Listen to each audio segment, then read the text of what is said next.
The sky tears open. There is no sound at first, only a sudden eclipse of the sun, a shadow that falls faster than a rock. Now looks up from the carcass of the Sega antelope, his flint scraper poised. The shadow has weight. It has intent. Then comes the scream, a piercing shriek that is not of the earth. It is the cry of the golden eagle, a hunter of the wind, and it is diving. He has only a moment to raise his arm, a futile gesture against the descending fury. The impact is a hammer blow of feathers and muscle. Talons, black and curved like sickles, punch through his hide to nick him deep into the flesh of his shoulder and cheek. Pain, white and absolute, blinds him. He roars, a deep-chested sound of shock and rage, and stumbles backward, his world a chaotic blur of beating wings and a hooked beak stabbing for his eyes. He throws, and the great bird, one of the true terrors of this epoch of prehistoric life, is on him, its immense wingspan blanketing his vision. Its weight is suffocating.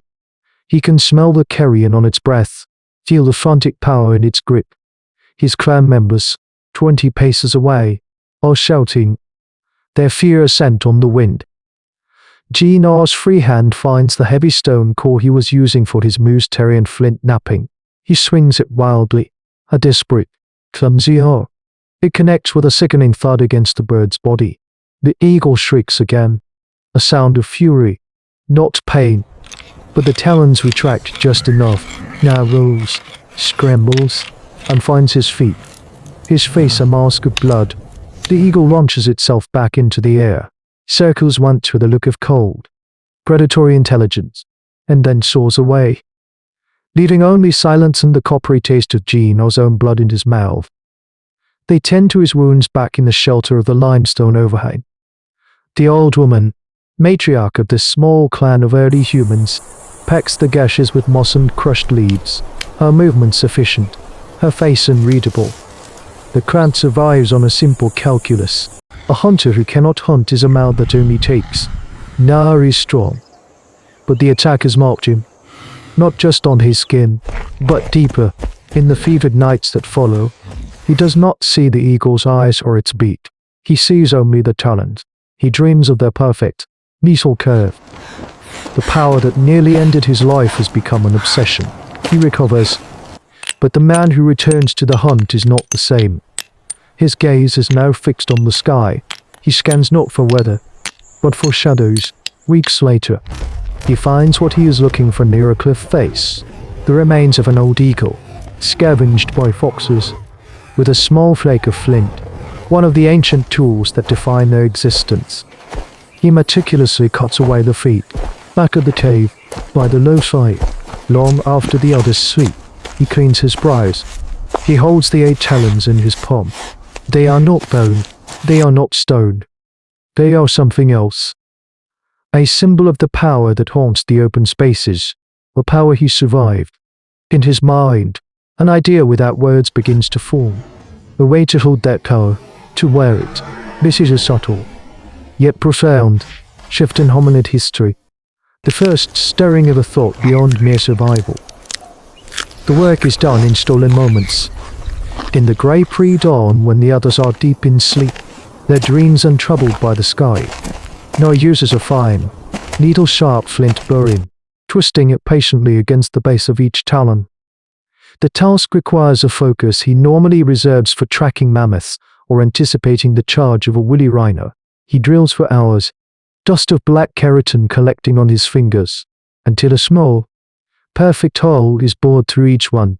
He finds a long, tough sinew from the leg of a red deer, chewing it until it is pliable.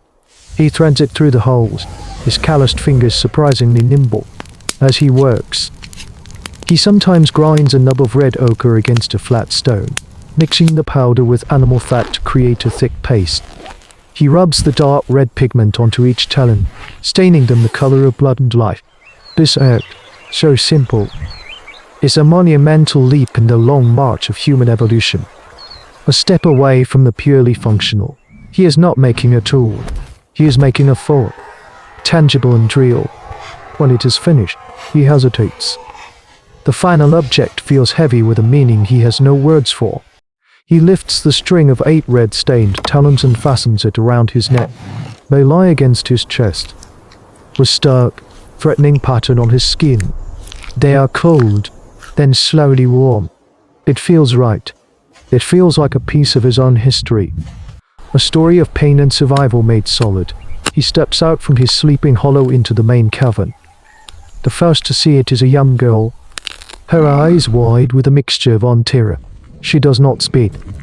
She simply scrambles back toward her mother, her gaze locked on the necklace. One by one, the clan turns. The low murmur of morning activity ceases. All eyes are on rather, on the thing he wears. It is the first symbolic artifact they have ever seen. A piece of the wild world brought into their own, not as food or a tool, but as something else, and they do not understand. The matriarch looks from the talons to the deep, healed scars on his face. She sees no connection, only transgression. She sees a piece of a predator worn on the body of a man. It is a perversion, a bad omen that invites the sky predator back. Her face, a roadmap of a hard life in this world of prehistory, becomes a mask of stone. She turns away, a silent, damning judgment that ripples through the small community. From that day, Nar is adrift within his own clan. They speak to him only when necessary. They pass him his share of the hunt with averted eyes. The space around him at the fire grows wider. He is a source of a low, constant hum of anxiety. This is the brutal social calculus of ancient humans. The nail that stands up is hammered down, not with violence, but with the cold, crushing weight of exclusion. Nar feels the chill of their fear more keenly than the winter wind. He could take it off, throw the talons into the fire, and perhaps be welcomed back. But when he looks down at them, he remembers the shadow, the pain, and the impossible feeling of living through it. He clutches the necklace. It is his story. He will not let it go. The winter arrives like a predator. First, it stalks the edges of the day, a sharper bite in the morning air, a premature twilight. Then it pounces. A wall of white descends from the north, and the world is buried. The great herds of reindeer and bison move south, beyond the clan's reach. The Saiga antelope are gone. Their cold is a physical presence in the cave, a constant take in their bones. Hunger becomes the new matriarch, her rule absolute. The children's cries are thin and weak. The adults grow gaunt, their eyes sinking deeper into their skulls, watching each other with a new, feral calculation. And they watch now. The whispers that followed him have frozen into a hard, silent certainty. The hunts fail. The snares are empty. The sky is barren. It all began when he put on the necklace. The talons, stark against his chest, are no longer just strange. They are a curse, an open invitation to the bad luck that is now starving them. The moment of decision is not now. It is a quiet, brutal consensus reached without a single word. One morning, the matriarch approaches Nar. She does not look at him, but at the string of talons in her hands. She carries his flint-tipped spear and a small, pitiful bundle of dried meat and fat, perhaps the last of their stores. She lays them on the ground at the mouth of the cave, a clear boundary between the world of the clan and the world outside. She points with her chin toward the swirling snow. The choice is made. Use the weight they can no longer carry. This is the oldest, most cruel form of survival skills known to human ancestors. When the body of the group is sick, it cuts off the limb it believes to be infected. It is a terrible, but necessary, logic for these archaic humans. Nar looks from the spear to the faces of his kin. He sees no malice, only a profound, hollow-eyed fear.